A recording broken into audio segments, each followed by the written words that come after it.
Hello, students, and welcome back to the fourth part of The Lost Child from Your Moment's book. Today, we will discuss the ending part of this chapter, and as I already told you, that we have completed part 1, 2, 3, and before proceeding for part 4, which is the last part of this chapter, let's in a very quick manner get a summary of this chapter. So, this story begins with a boy with his parents who is going to visit a fair. There's a season of spring and winter season has end up. When he was going towards the fair, so he got attracted towards so many things, like he got firstly attracted towards toys and he asked his parents to buy a toy for him, but they simply rejected for it and his father became very angry. Then his mother gave him a tender look and asked him to look towards the mustard fields. Then the boy became very happy after seeing the mustard fields, as if the golden color or the somebody has poured up the gold over there on the field. It looks like. Then he saw some butterflies and dragonflies over there, and he got attracted towards those and started running after them in order to catch it. As soon as he was just about to catch the butterflies and the dragonflies, his mother called him where the place where they were sitting. When the boy reached under the grove is a small group of the tree, he found that the petals of the flowers were falling down. He was very happy after entering. Just when he entered over there, the petals of the flowers started falling on him. Then he started collecting all those petals. In the meanwhile time, he noticed there was a dove also. Once he saw the dove, he was very outburst with happiness that he forgot that he is carrying some petals also in his hand, and all of that dropped down. Later, he also saw some insects, worms, those who are enjoying under the sun. Then, when they moved further, they were near a place where they sat that was near the well, and then he got encounter with the banyan tree where he was in a playful mood. He wanted to play over there with the branches of it. Then later he moved further, and now they are in the you can say it as entrance, which is for the fair. As soon as they entered the fair, they first of all noticed a shop which was of sweets. He was very attracted toward the sweet shop and he wanted to buy them. When he saw the sweet shop, it was very nice, as if he was attracted towards the decor, the architect, the designs, the way the sweets were being meant of different color, size, shape, designs with golden and silver papers on it, the colored paper on it. So his favorite sweet was burfi, and he was very much eager to have it, but somehow he was knowing that his this desire will not be appreciated and his father will reject it, so he, instead of asking for anything, he moved on. Then he reached to the shop which was of, he saw that there was a person who was selling flowers and the garland of Gulmohar. He was shouting, the garland of Gulmohar, the garland of Gulmohar. The boy was very fascinated towards it and he reached over there. He was in a desire to have those garlands of Gulmohar, but he knows that if he'll ask for anything, his father will, this answer for his desire or his eagerness will be no. So instead of saying anything, he moved on. Then he reached near the shop, near the snake charmer, who was playing the sound. Who was playing the flute for the snake who was coiled up inside the basket, and then later on it started moving up and it looks like that just like the swan's head, it was moving up. Then finally, he actually wanted to be over there and listen it, and he knows that if he'll ask for that, then his father will say that it is very cheap and you are very grown up, right? So he didn't do that. He also have gone through before this charmer near the balloon shop, and there the rainbow colors. Seeing after those rainbow colors, he was very happy, and he actually wanted to buy one of them. But he knows that his father will say that you are now grown up child, you don't need to play with balloons and all. So he knows that he will get the answer no only. So he decided not to ask for it and moved on. Then finally he reached near the roundabout. Roundabout is a kind of swing we have seen in the previous video. After seeing that, he was that much fascinated that he could not resist himself from asking his parents about that he wanted to have ride on it. So his parents were at the back of him, and he was facing that swing, and he made the bold request that I wanted to have ride on it. And in the meanwhile time, he was waiting for the reply, but unfortunately there was no reply. And when he turned back, nobody was there. He saw that his parents were not at all over there. And now we will continue our fourth part, and let's see where the parents are, whether he got the parents or not, and what happens to him. Are those things which he wanted to have it earlier is going to attract him in the same way or not? So let's start. So in this fourth part, you can see the picture. The boy is crying, right? So let's start. A full deep cry rose within his dry throat. So his his throat was totally dry, right? And he was crying very loudly.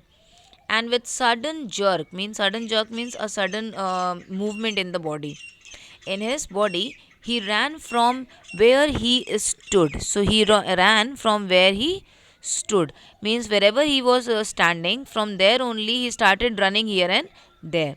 He was crying in real fear. He was having a real terror in his face, or you can say it as he was feeling the same emotion also. And he was very you can say it as frightened that his parents are not around.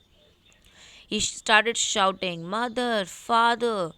Tears rolled down from his eyes, hot and furious. So this boy, who was since beginning, we have seen he was very jolly, he was very excited, he was very much fascinated towards so many things. But right now, after seeing no one around him, he started crying, and he's having the fear of losing his parents, and he's shouting, "Where are you, my mother, father?" Right? Okay. His flushed face was convulsed with fear. So his flushed face means he was flushed face is means having the strong emotion has suddenly changed into the fear, right? So his strong emotion was a strong emotion of a strong emotion of means like losing someone, and has suddenly being turned into that fact that maybe I have lost my parents. So that was a fear. He was panic stricken. He was very frightened. He ran once from one side first, then to the other. So he was totally confused what to do. So for that, he was running from one side, then he was going to the other side. He was not knowing where to go and what to do. Hither and thither means here and there.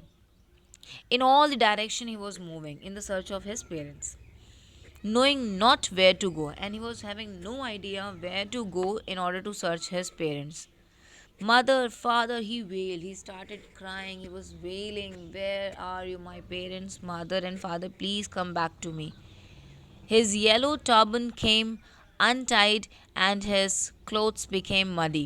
So he was having a yellow turban on his head, which was tied earlier, and he was looking very handsome on it. And now it is untied, and also his clothes, which were, we have seen in the chapter before that it was very bright and shiny color clothes, they all were wearing it.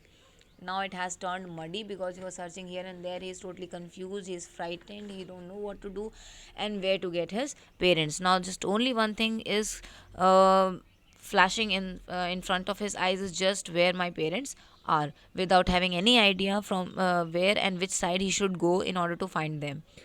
So let's see what happened next with him. And so here we can see, having run to and fro in a rage, having run to and fro in rage of running for a while, he stood defeated. To and fro means here and there, means he was totally running, full of confusion, running here and there, and stood defeated means after running here and there, when he found that all his efforts of finding parents is going in vain, then he find himself defeated, right? His cries suppressed, it has been changed. When he was crying, now it has been changed into sobs. Sobs means it is like a deep breathing, making loud noise cry, just like sisakna, right? At little distance, one on the green grass, he could see. So there was a little distant place where in the green grasses he could see through his filmy eyes men and women talking. So he saw that there were some men and women, those who were talking. He tried to look intently among the patches of the bright yellow clothes, but there was no sign of his father and mother. So when some men and women, the group where they were talking, he closely tried to look over there in order to search whether that men and, among them my parents are there or not. But unfortunately my parents were not there. There was no sign of my father and mother among these people, who seemed to laugh and talk just for the sake of laughing and talking. And those men and women, those were talking with each other, they were talking just in just only in order to make themselves happy and continue talking. So the group where the men and women were talking, when he saw over there, he found maybe my parents are over there. So he stopped crying and he closely looked over there and found that no, my parents are not there. Now let's move further. He ran quickly again, this time to a Shirin, to and which people seemed to be crowding. So Shirin is a small temple, right? So he saw that there is a huge crowd. So he was thinking, might be my parents are there in that crowd. I can find them.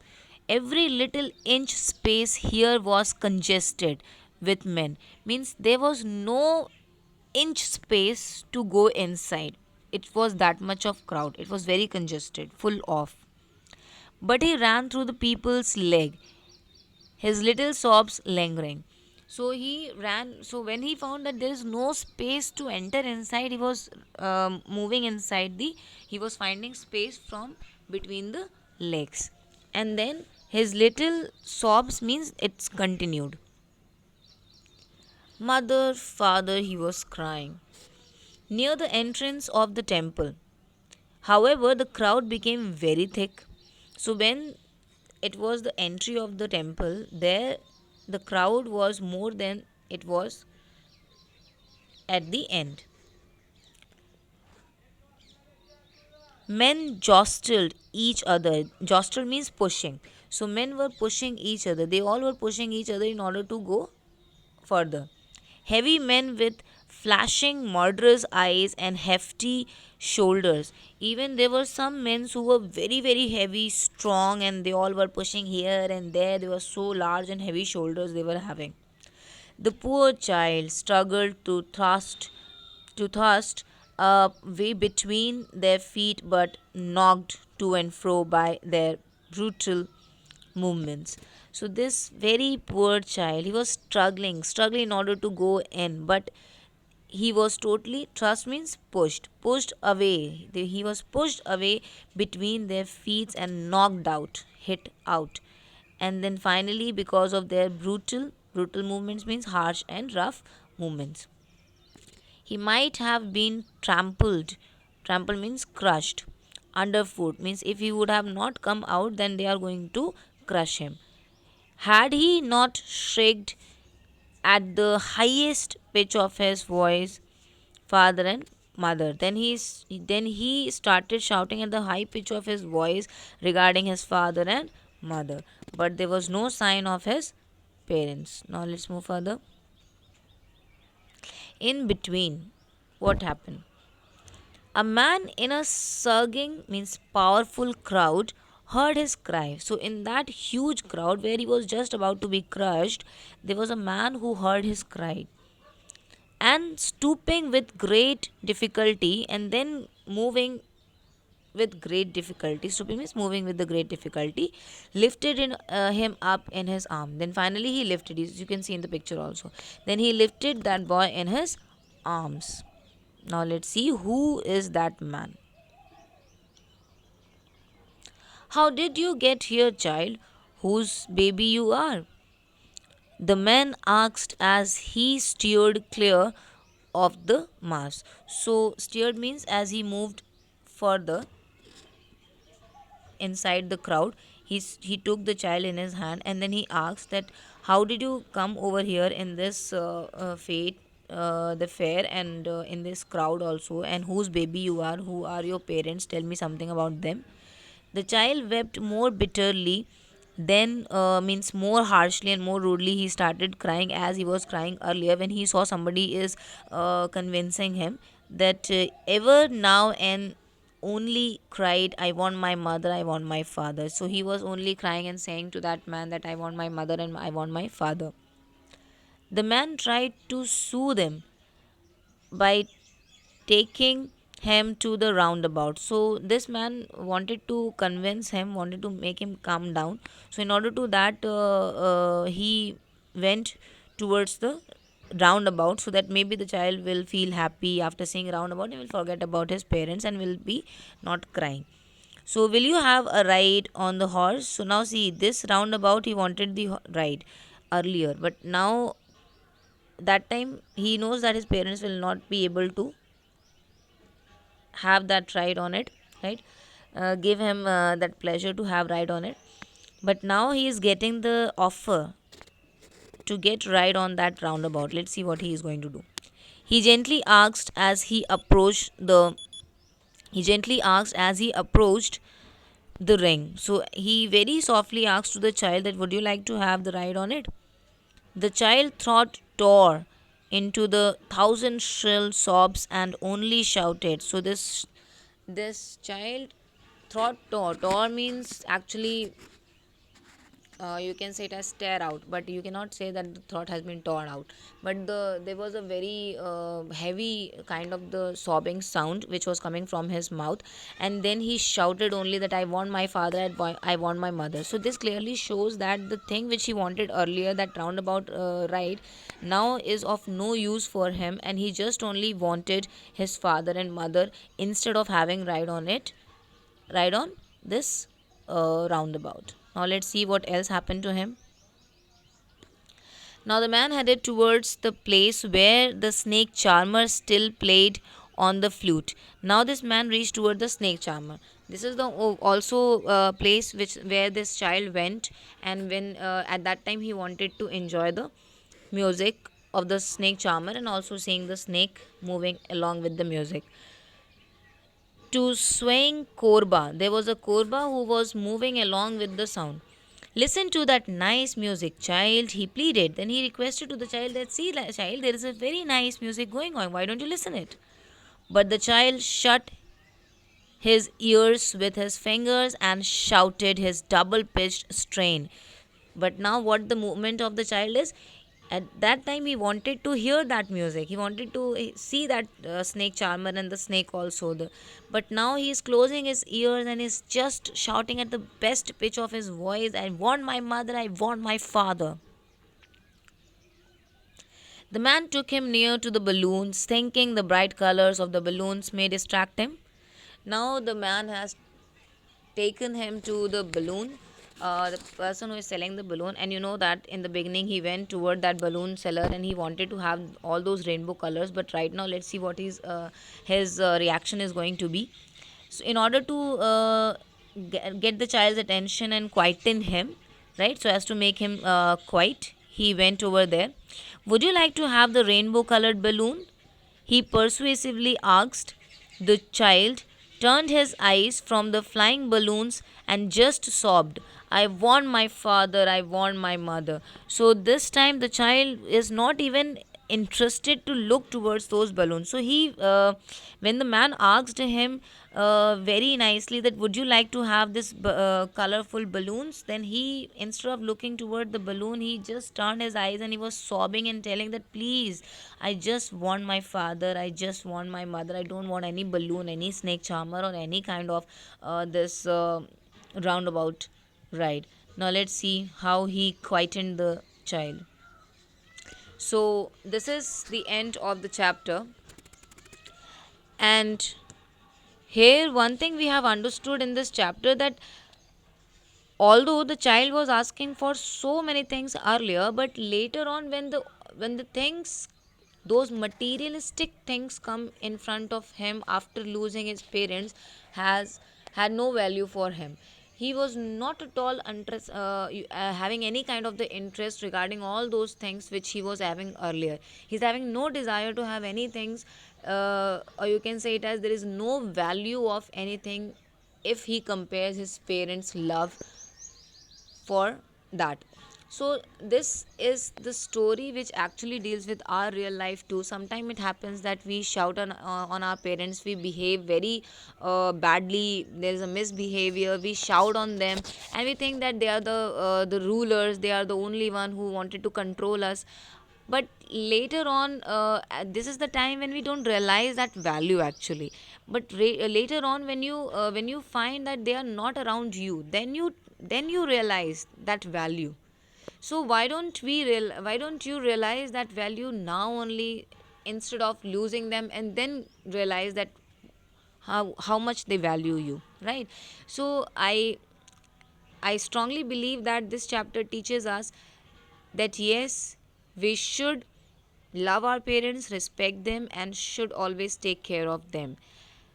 Secondly, this chapter ends with something very unclosed ending, where we don't know whether the child has met his parents or not. But according to the chapter and the expectation says that maybe he hasn't met, or maybe later he can, right? So I leave you with the end of this chapter, and we'll meet in the next video with the next chapter. So thank you so much.